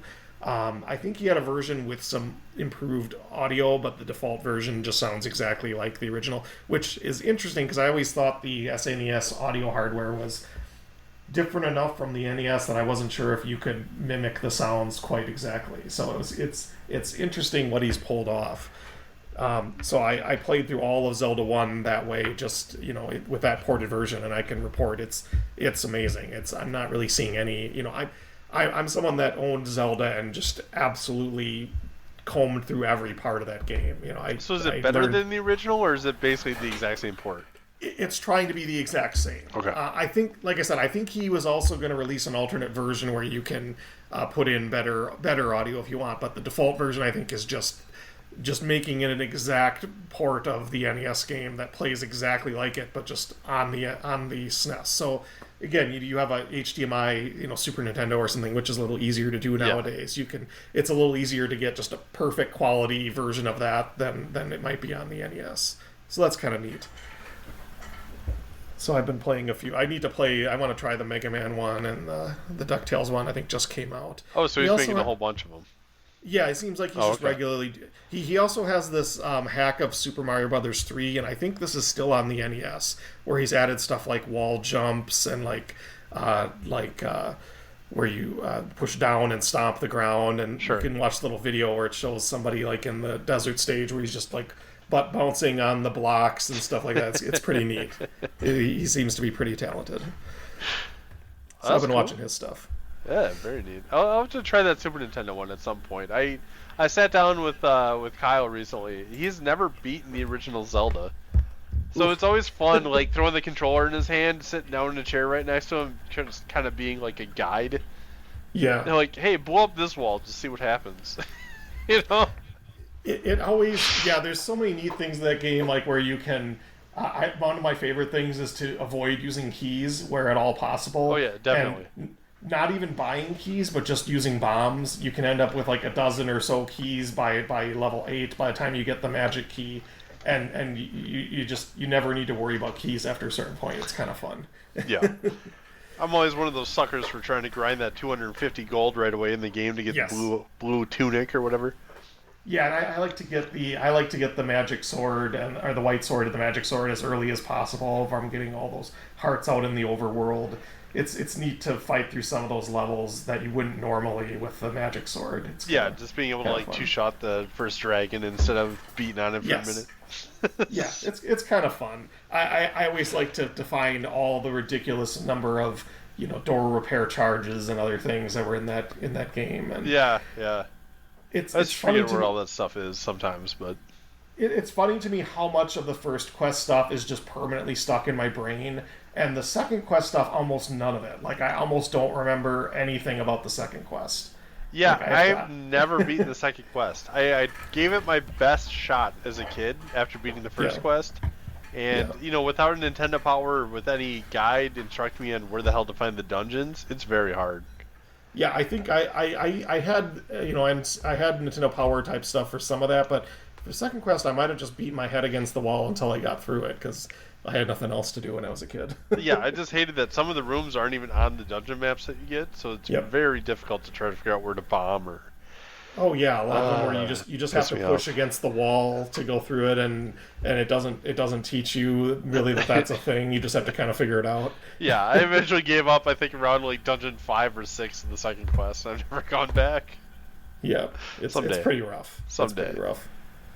Well, I've also played through. I don't know why I did this in this order. I actually started with Dragon Warrior 4, then I played Dragon Warrior 1. So I don't. Yeah. I've done that with Mega Man too. I don't know why I always do like the last game and then the first game in the series, but without going into full detail, I'm actually working on a review. I think for Dragon Warrior 4 here. I just finally found it on the computer I was working on it. Love that game. It is utterly fantastic. It's almost like the perfect NES RPG. Very linear, but extremely good. Yeah. I kind of wish they had gotten a little more character personality in that version of the game like they did in some later ones, but it's still so great. Yeah, some of the characters are lacking, but I mean, some of them are really fleshed out, like Yeah, the two yeah. twins. I don't know if they're twins or not, but like the two ladies I that you believe they're get. twins. Yeah, Yeah, yeah, the two of those, the original knight that you get. The only one that's really not fleshed out is actually probably the champion at the end of the game. I mean, he's just kind of yeah, like a kid yeah. from a place that gets bombed or whatever. And it's just he's your It's kind of generic RPG hero. it's kind of dark in that one because it starts off where your friend like the whole you find out that whole town is there to protect you basically, and then they're trying to be super careful, but then they screw up, and then a traveler basically stays overnight, and rather than like killing them or preventing them from leaving or whatever, they let that person go, and then that person blabs, and then some monsters here, and so they attack the town. That's what happens. Yeah. And then your friend then has to had just learned the transform spell, so she transforms herself into you and gets killed off screen to save you. So the monsters think that you're dead. It's like super dark. Like for an NES game RPG storyline, it's ridiculously involved. It is, and then what I like too is you learn like little bits and pieces of the final boss in the game throughout everyone else's adventure.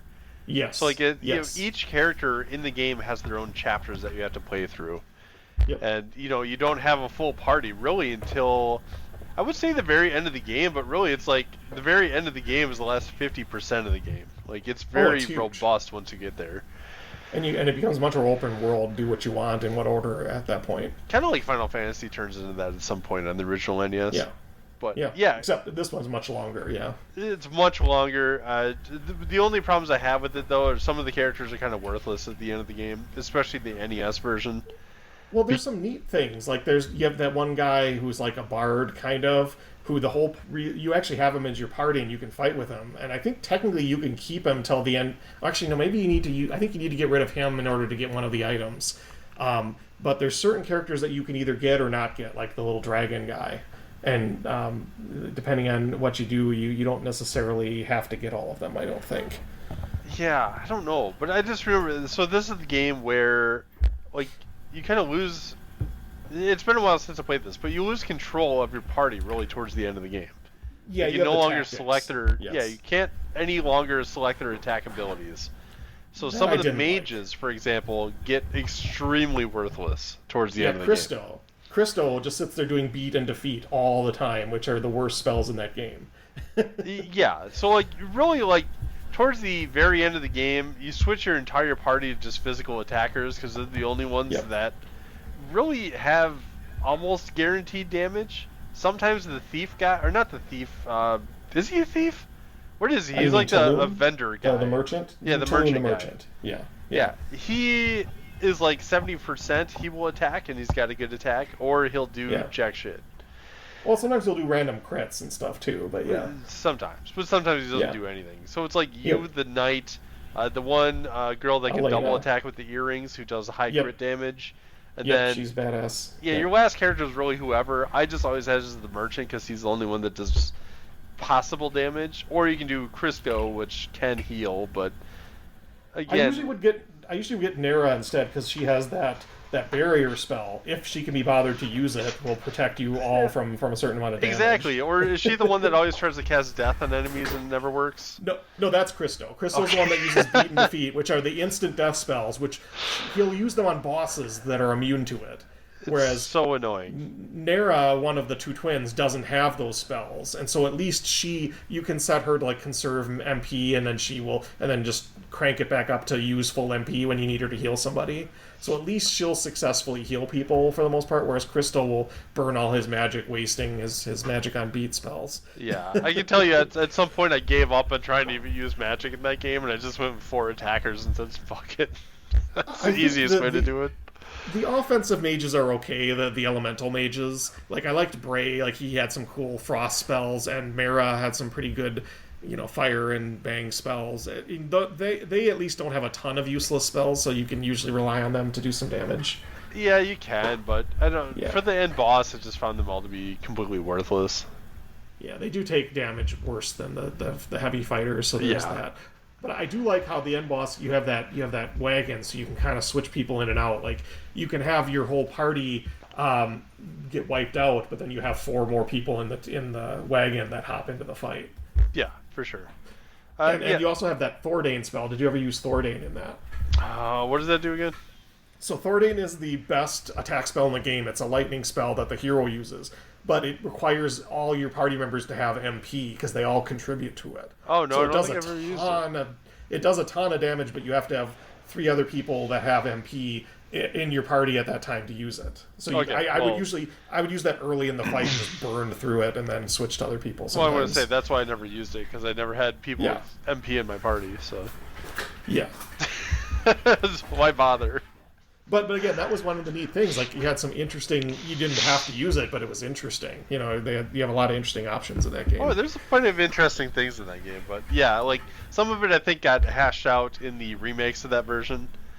Yeah, I kind of prefer the remakes just purely because you get full control, and also the remakes you get to play as Pissarro or Necrosarro or whatever you want to call him. Really? Yeah, they add him as a new game plus kind of thing, or there's like a additional section of the game that you can play as him because he actually has like a surprisingly deep, backstory. Like he's not just a mustache twirling villain. Like he actually has a legitimate, reasonable turn to villainy, right? Yeah, no, I like that. That's what you learn throughout the game is you kind of learn with this guy. He originally has a different name, doesn't he? Or is Necrosarro his first name, and then he turns into has a different name towards the end? He again, I get confused between the U.S. and the Japanese version, but I believe he starts out as Sorrow and then he becomes Necrosarro. Yeah, something. And that's where he gets a turn to darkness when his friend gets killed, basically, and then he starts going after this power of evolution and he applies it to himself and he turns into this monster that continues. He's basically turning people into monsters stronger. just to be a dick, but yeah. Well, he's turning people into monsters to perfect the evolution so he can use that on himself. Yeah. And you end up with a bunch of people that get an imperfect version of it, which are some of the bosses you fight, and then they use that information to perfect it and apply it to him, and then he becomes the ultimate life form, Dude, he's hard as hell. That end of the game fight is tough. Yeah, he has so many forms, and he has abilities that I think he might have been one of the first ones that does an ability that wipes out all your buffs. So you have to periodically rebuff and everything. Yeah. Yep. And his sprite, he starts out as just a normal look. I think he started out as a similar sprite that you saw earlier in the game from the previous, the previous boss evil guy or whatever. But then you kill him and he turns into just this little squat thing with a mouth, and then he grows a new head and he grows new arms and all this stuff. Cool. It's wild. Yeah. Dragon Warrior 4, absolutely loved it. And then, for some reason, I went to Dragon Warrior 1, which is obviously it was made over here to be the cookie-cutter RPG to kind of, bring to the masses of North America. To kind of get us used to see, what an RPG is, kind of test the market, I think, and see if they, wanted to release more of them over here. Yeah. Which it kind of sort of worked, but partially, I think mainly because they gave it away free to so many people with a subscription to Nintendo Power, which worked for me. Yeah, that's the way my cousin got it back in the day, and he really liked it. And I didn't quite understand RPGs when I was 4 or 5 and playing it. I just got wiped out by the first thing I saw, but. Right. Yeah, I don't know. Dragon Warrior 1 didn't really do it for me, but it's kind of hard to go back to that after playing 80-something RPGs since then. Yeah, it's very primitive. It's very primitive, difficult. very cookie cutter, hard as hell. It is you go out into town, you fight stuff until you have to return to town to heal, and then you just slowly inch further and further out until you can not die 5 feet out of town. Yeah, you absolutely do not cross a bridge before you're ready. Right, you're going to get wiped out. You see that dragon out there? Yeah, no. You're waiting to beat that dragon until the very end of the game. Yep. So yeah, I don't know. I wasn't super into Dragon Warrior 1, but I did beat it. The end boss is just almost a coin flip to see if you can beat it or not.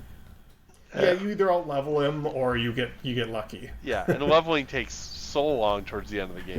Yeah. You have to grind so deep into the last dungeon, and several of the enemies can just wipe you out. And there's jack shit you can do about it. Sometimes you can or can't run. Yep. I don't know. Like I said, a lot of it's down to just coin flip towards the end. How much damage you take before the boss. You almost have to have a set amount of MP to heal to get a set amount of attacks in. and you have to use it at the right time. You can't heal too soon because you'll burn through the magic too fast. But if you heal too late, you die. Right. So you have to like time it perfect, and you have to get lucky that they don't. If he doesn't get an extra crit in and kill you. Yeah, you have to have the exact amount of items to refill your MP before the last boss, and then you have to properly provision it at the last boss. So, I don't know. It's okay. It's not my cup of tea. Then I started playing... it's very nostalgic. I started playing through Dragon Warrior 2. I think I'm like halfway through it right now, but that's a fun one. It is much better. It's much better. It's much better. It's if anything, it's possibly harder, actually.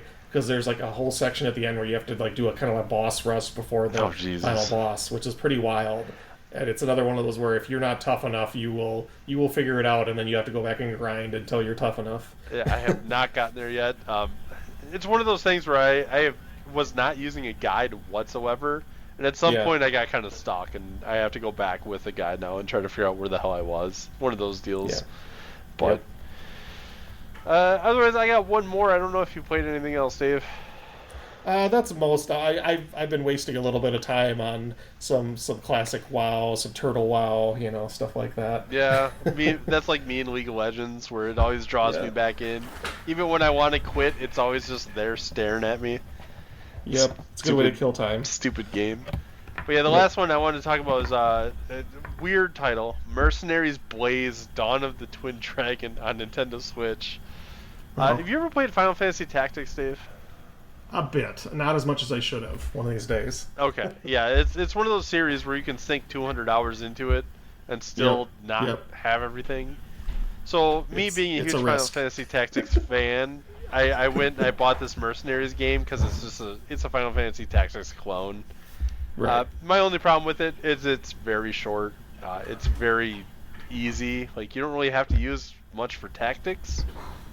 And there's a lot of customization you can do with your classes. They're not too hard to class up or anything. There's a lot of like cool weapons you can buy. Sure. I might want to try it on hard mode at some point just to see if there's an actual strategy to this game. But for the most part, you can just like breeze through it and it's no problem. The story isn't that great or anything. It probably took me 20 hours or less to beat, which is like criminally short for a tactics style of game.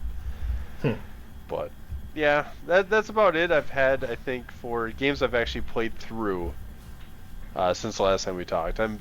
I've started and stopped many games. I started playing through Aquaman on GameCube for some reason. I think I remember when you bought that. I wouldn't suggest it. It's terrible. I don't know how else to really describe it. It's not like Superman 64 levels of bad. It's more just like extremely boring, and that's maybe the worst type of bad. Regular bad licensed game, boring. Yeah. Like Superman 64, it's so bad it's actually almost enjoyably funny. Yeah. But there's nothing worse than boring bad. Yeah. But yeah, I don't know. So we got a little bit of time left. We got about 20 minutes or so, Dave. I know I kind of talked to you before this about maybe talking about a couple Marvel movies that have come out that like I recently just watched. Yeah. And it wasn't. Yeah, I think Marvel fatigue is set in drastically with me. Well, so yes and no. I think there is a bit of that, but I also think there's a lot of shitty movies lately.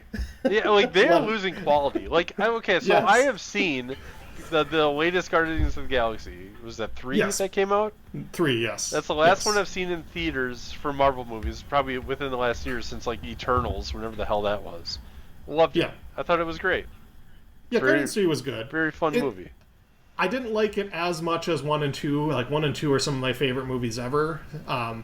But it was pretty darn close. Like it was, it was entertaining. It was darker, and so the humor wasn't. It was a little darker humor, which is fine. But the emotional highs weren't quite as high as the previous two. But yeah, I like the story. Still a great movie. I wasn't thrilled with the bad guy because at the end of the day, like. Yeah, he's an evil dick who experiments on animals, but he's also like very generic skill set, abilities. There's nothing really fancy about him. It wrapped up the series pretty well.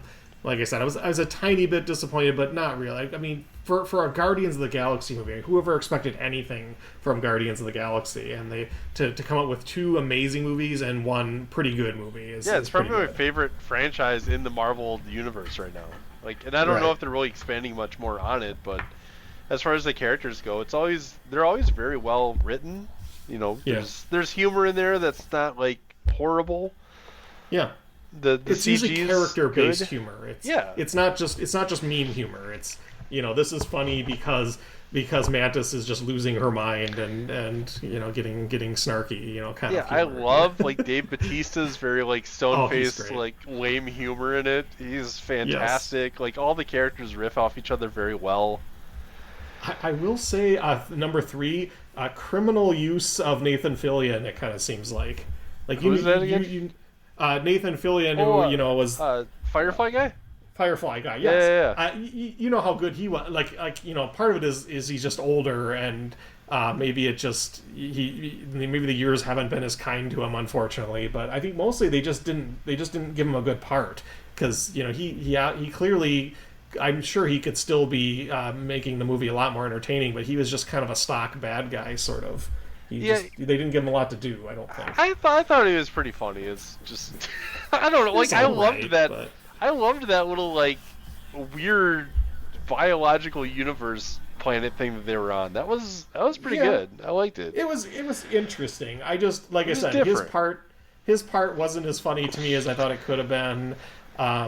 I really liked all the stuff with Rocket. I mean, obviously it was pretty grim, but I thought they pulled off. To me, the big thing with these movies is do they get to the tearjerker level, and like the scenes with Rocket when he's like I am a raccoon, and I really do care about these people and these other things like that. Those were pretty great, I thought. Yeah. It had a lot of very high highs in that movie. Yes.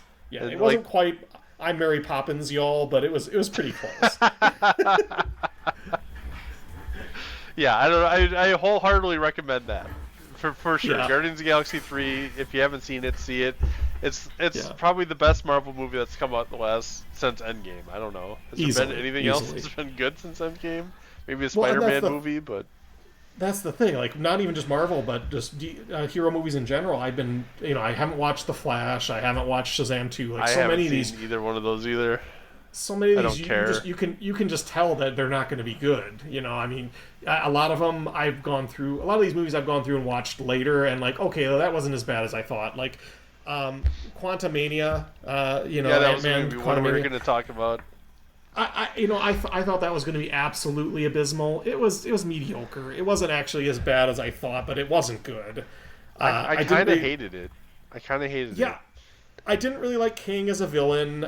There's this weird thing, and I think they went over it in Red Letter Media, where they talked about where Scott Lang is like extremely personally pissed off at Kang. Like there's some huge betrayal, and you don't see that in the movie. Like there was a huge section of the movie cut out that would have explained why he's, clearly he's a villain. I gotta. I mean, he's like a dick to his daughter, but he doesn't really do Yeah. anything else. He doesn't do it acts like and this I'm not blaming Paul Rudd playing Scott Lang. No, as- he I was think fine. He was probably the best part of the movie, just being there. But I think he did a good job of portraying this rancor he has to the villain. But again, the movie didn't show us why he has that, so you're just left scratching your head and wondering. And you have the weird CGI with MODOK, which that was terrible. Oh my that god, was was terrible. that cringe? And the humor was pretty flat in that movie. Like most of the humor was just goofy meme humor. It wasn't really like character based, interesting humor. So I got a couple gripes. I'm probably gonna go over those first, then I'm gonna ask you about Kang the Conqueror. Okay. Yeah. So hold Yeah. on Kang for a sec, because if I don't say it now, I'm gonna forget it.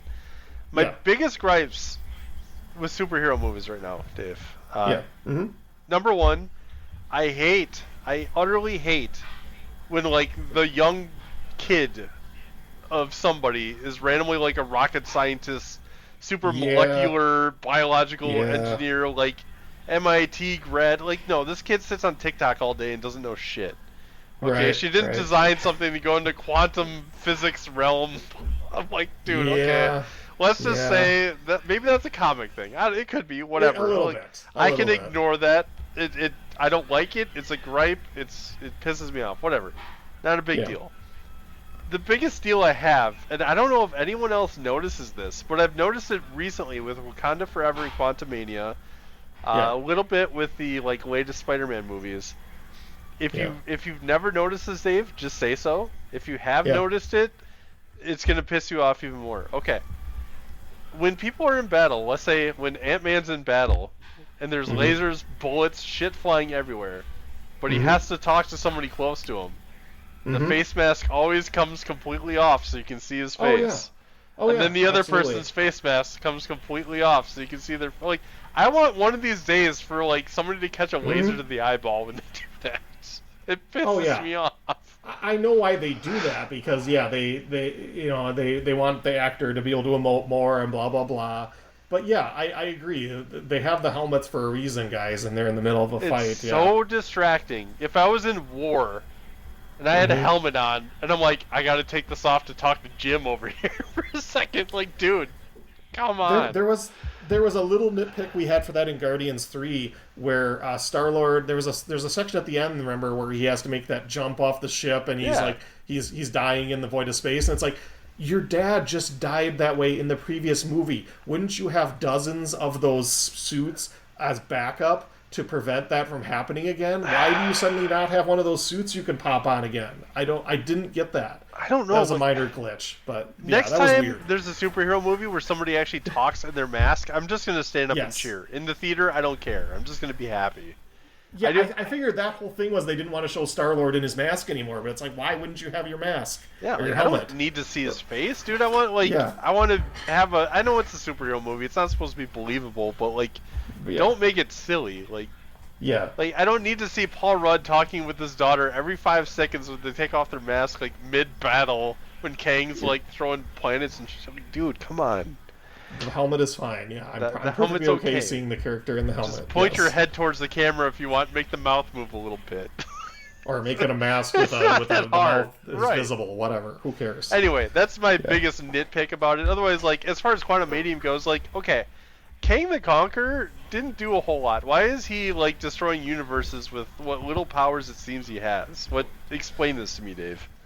Well, so King, I mean, he's one of those characters that gets used in a lot of different ways, but the long and short of it is he tends to be someone that has future technology that he brings back to conquer the past, right? And sometimes he's like a future version of a different character, and sometimes the Avengers caused him somehow or other by their own time travel shenanigans, but yeah, he can be, when he's used well, he's kind of like this. Like he shows up and fights Iron Man, and Iron Man's like, I'm this technologist. I know all these things, and Kang's like, oh, that's cute. I figured that stuff ages ago. He's like this implaceable kind of, just he has all this technology. He has this army. He's got better tech and understands it better than you. Like he's how could you possibly defeat him kind of guy. And then they usually have to bring the whole team to fight him. Having Ant-Man fight him is kind of like, It kind of seems like a wet fart of a villain. Again, that was kind of like. Well, the way he was used, yeah. Kang can be used better, but I was nervous that he was like going to be. I expect Kang to be the big villain that he's like a Thanos level threat where Is he really? They need to bring all of their when they use him right in the comics, yeah. Okay. Yeah, like he shows up in New York with sometimes even just him fighting against a team of Avengers because he's got this think of Iron Man, but so many years in the future. Like his tech is so much better. He's like the Cable version of Marvel, or what? Well, Cable Kinda. is Marvel. What am I talking Cable is about? also Marvel. Yeah. But yeah, he's another one of those characters who's from so far in the future that his technology is so good, and he's also usually a really he's like a conqueror, right? So he's someone that has all the strategies in mind, and he usually knows all these characters from the history, and so he knows how to deal with them and stuff. He's never surprised. Okay. He's kind of like the Grand Admiral Thrawn thing, where he's the strategist that is never surprised until the end of the movie when they do something that finally surprises him, and whatever. It's a whole thing. Okay. Well, the version that you just explained seems a hell of a lot more dangerous than the version that was Yes. in Quantumania, because he seems like Exactly. a wet fart of Yes. generic villain abilities and a whole lot of nothing else. And I don't necessarily blame the actor, although he's had clearly his problems in real life. See, but like I didn't love his performance in it either. Like I've seen him in I Creed didn't- 3, and he was good, yeah. but like everyone has this like everyone just like gushes over him, and I don't know, like he's all right. I was ambivalent about his performance. I think I maybe was down on it a little because I saw him in Loki first, and I didn't really. He wasn't bad in Loki, but it's kind of like it's like they showed Thanos as the farmer before they showed him as the conqueror kind of thing. You know? Like it's a little weird to show your villain first as this harmless looking whatever before you try and make him a big threat.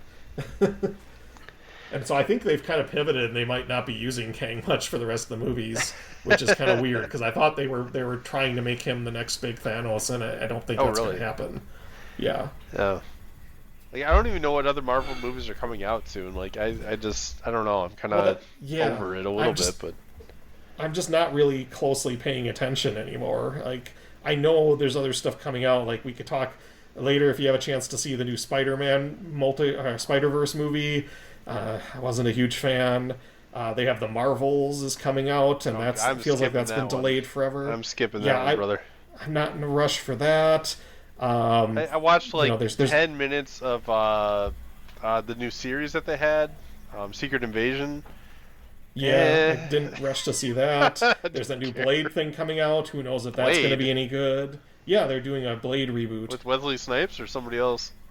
I thought it's a different guy, but they might have. I can't remember if they got him to do a cameo or something. Okay. And there's a new Captain America, New World Order thing that's coming out sometime next year. Is that new with the same actor, or is that somebody else? It's still the Anthony Mackie, I believe, as the Falcon, or he was the Falcon. Now he's Captain America, which is, by the way, I'm fine with that. I'm not excited about that one, but it could be interesting. I haven't disliked like the Falcon and the Winter Soldier stuff. I've seen that actor in the new Twisted Metal series. He's actually got good comedic timing. He's not bad, but and like there's a Thunderbolts movie coming out, which Thunderbolts originally I wanted to be excited about because that's one of those things in the comics. There's a period of time where the Avengers are gone, like they were wiped out by Onslaught, I believe it was, and so they were gone, and so you had a villain being like, okay, well I'm gonna make a team of villains into a team of heroes and make everyone think we're the new Avengers, and then once everyone trusts us, then we're gonna bring about my evil plan and take over the world, right? So a Suicide Squad-ish version. Yeah, I can't remember which one came first, but a similar sort of thing. But the problem is usually a lot of the people he brings on find out they like being heroes, and so they want to stay being heroes. Sure. And it tends to be like an Avengers team, so you have a variety of powers. Whereas the Thunderbolts they're doing in Marvel in the movies, it looks like it's a bunch of Captain America types. Like it's that Soviet super soldier, the Red Guardian. It's the new Black Widow. It's Bucky.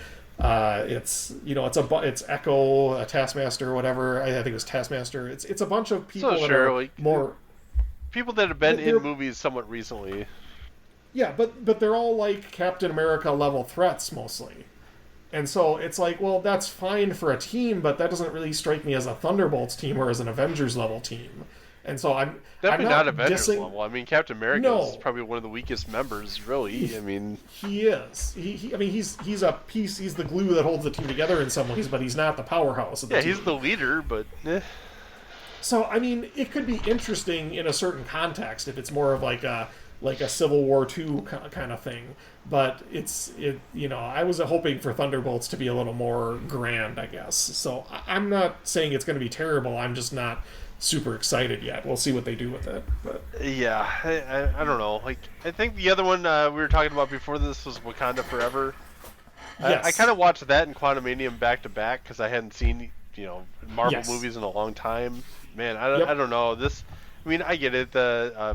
What is his name? I'm always going to forget it. Chadwick Boseman. Boseman, that's what it is. Boseman. Obviously, the movie's going to suffer without him. He was, a very good actor. Yeah. I loved him in 42. By the way, was that the Jackie Robinson story? That was from his career, probably 15 years ago. Very good in it though. But without him, man, this movie suffered.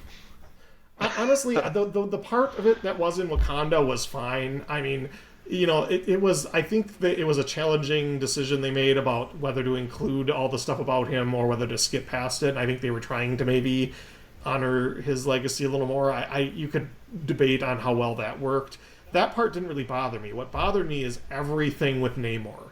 That villain is a wet fart. Jesus So Christ. and my God, can you miss the point of Namor more?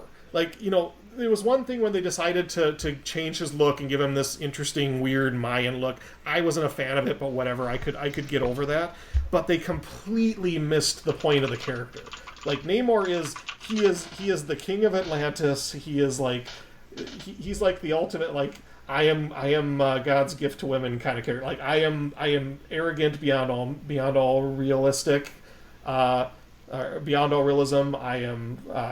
I think I can do anything. I have no concept of failing. Like that's who this character is, and they did not portray that in this movie. No. Like, he was. Yes. He was constantly second guessing himself. I feel like he was.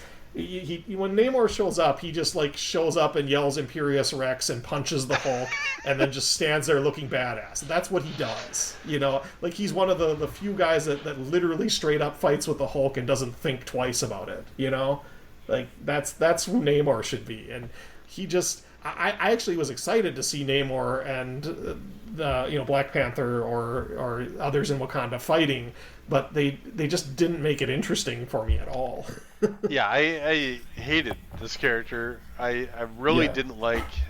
I mean, I don't know, man. The pacing of this movie just struggled too. It was just like an hour. It kind of seemed like two movies crammed together. Yeah, just an hour of not much happening. Like, I get it. They got to explain some backstory, but this dude just kind of appears out of nowhere, says his thing. It seems like a generic villain. I don't know. Like, he seems like strong as hell, but. Yeah, it wasn't really his powers that they screwed up. It was his character. They didn't really. And again, maybe they're trying to do like, this is how he is before he becomes that, whatever. But they ruined him, so now they're not probably going to be able to do anything with him. No, I don't think he'll ever be brought back from the looks probably of it. not. Like, I don't know. It seems kind of like a one and done villain of the week type of thing here. Yeah, and I mean, the Wakanda stuff was fine. Like, the previous movie was pretty good. It wasn't necessarily one of my favorites, but it was pretty good. And they definitely could have done more with it. I don't think they necessarily ruined that stuff, that section of the Marvel universe, but I think they could recover from that. But I hope they just drop anything related to Namor. Yeah, I don't see where else they go with the Black Panther franchise. Like, it seems pretty dead in the water to me. I don't know. Yeah, it wasn't as interesting. What was happening wasn't as interesting as what happened in the previous one. And he was more involved. Obviously, again, Chadwick Boseman and all that was more involved in all the Avengers stuff previously. And I think they were trying to bring that one character, the one new character. She might have been one of the new Young Avenger types that they were going for. That Steelheart, I think, was her name. Okay.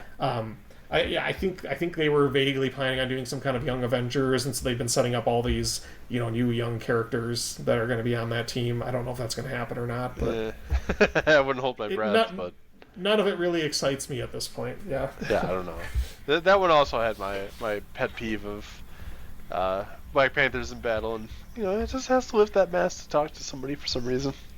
I just noticed that, like, that's all I ever notice now.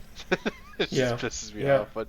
Yeah, I don't know. Like, I got nothing out of the villain. Got pretty much nothing out of the new Black Panther character. It's just, I mean, it was nice to see Michael B. Jordan though. He's always the best part of these movies, but he's only in 5 minutes of it, so can't really do much.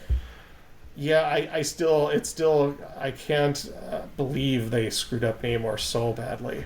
Like, that would have made that movie if they would have made him interesting in any way. There's part of me that always like, okay, did they ever explain this in the comics where you have somebody like Namor, seems like a pretty strong guy, he's obviously trying to alter the balance of like technology in the world.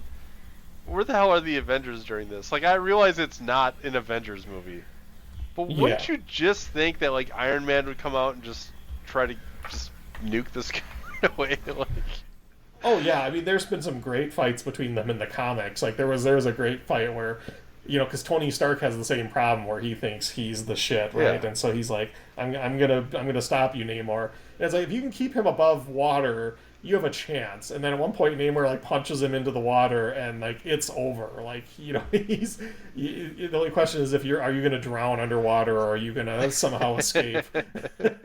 Like, don't mess around with Namor underwater. Like, Yeah. even the Hulk has a hard time with that. I just find it funny. He's like attacking these government facilities, these government oil rigs, or whatever you want to call it. And just no one bothers showing up except for Wakanda for some reason. It's like, wow, okay.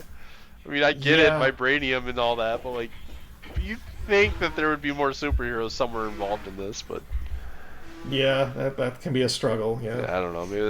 Maybe I'm thinking about too much about this, but it's probably the least of the problems with that movie. But yeah, it's a problem. Where's Iron Man? The biggest problem in the movie is just Namor, and the different look was one of those things you see that and you're like, that's a bad sign, but I'll wait and see. Like, and then I saw who's this scrawny guy playing this super buff character? Well, it's just, it's one of those things. Like, you look at him in the comics, and what do you think of? You think of the huge buff guy in the sort of silly green Speedo with the wings on his feet. Is it a little silly? Sure. But if you can't pull it off, if it's too silly for you, then don't do it.